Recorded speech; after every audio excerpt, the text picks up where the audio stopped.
Hey everybody, welcome back to the Highland Fox. Today we're talking about Baku. So, as always, it delivers. Probably best race of the season. It was the most exciting race, I would say. It was very tight pace between a lot of different areas on the track. I feel like 1, 2, then 3 kept close together. Yep.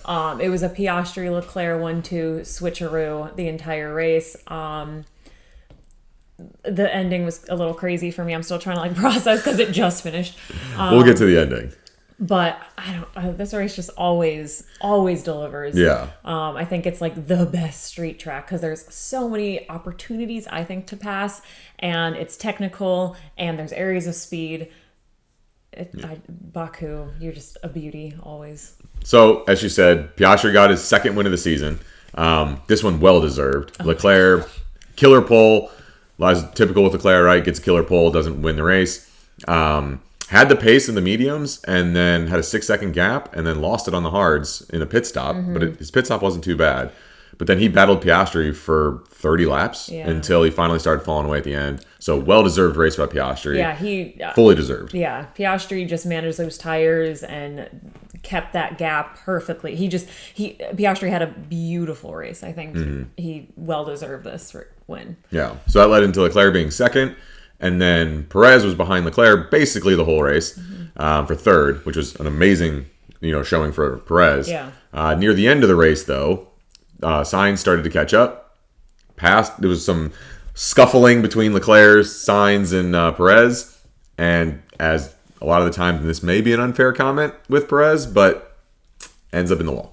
Yeah. So Leclerc, tire's gone. He starts falling about 3.5 seconds behind Piastri. So Sainz, Perez are seeing opportunity. They both take it.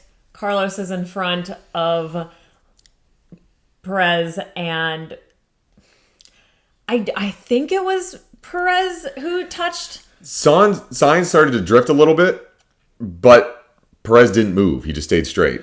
So. And then they both went into the wall. Yeah. So I'm going to be interested to see kind of if there's anything that comes from it, or if it's just, racing.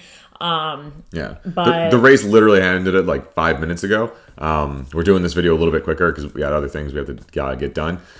So write in the comments below to let us know who actually got the penalty or if anybody my heart did. is still elevated post race. Oh yeah. So it was crazy. So this kind of just leads into like the championship battle between constructor and driver.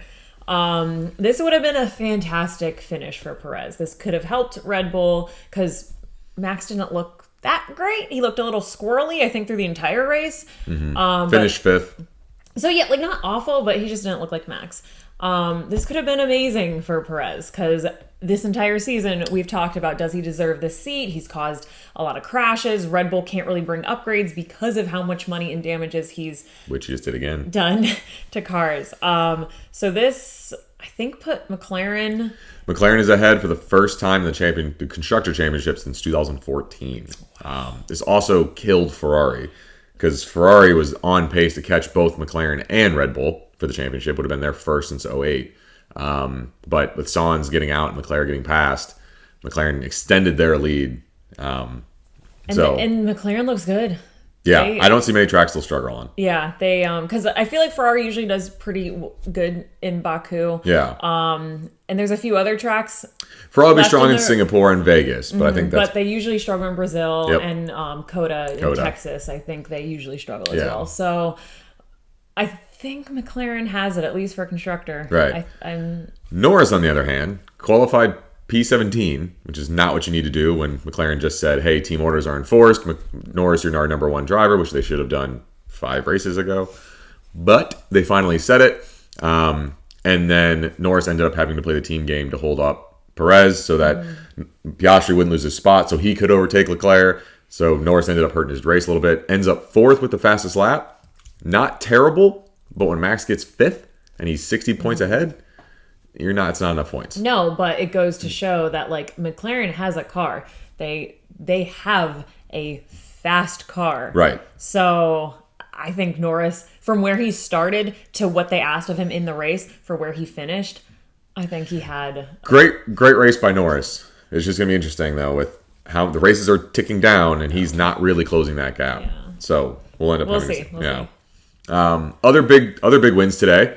Behrman raced for Haas because Kevin Magnussen was suspended. He got 10th, so that is the one of the most random stat ever. Behrman is the first driver in F1 history to get points in his first 2 races with 2 different constructors.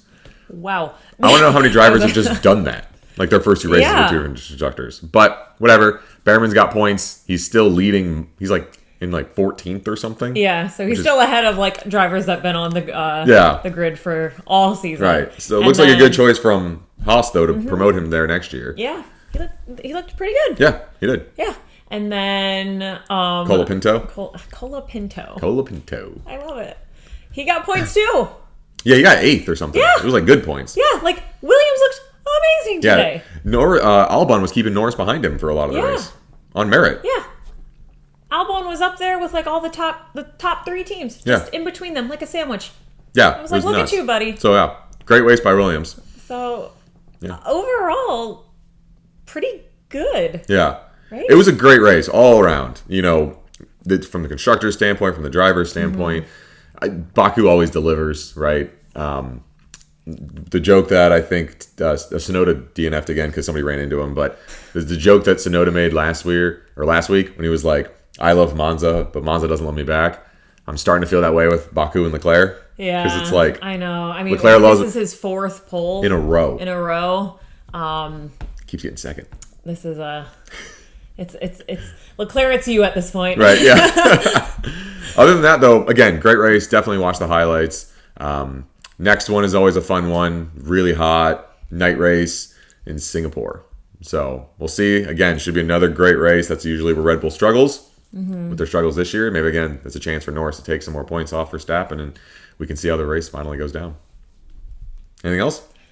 No. Like, my heart is still beating, so I know. I'm like We're trying like to sweating. catch up. I think I'm going to rewatch it, though. Okay. Yeah. good. It'll be a fun race. Yeah. All right.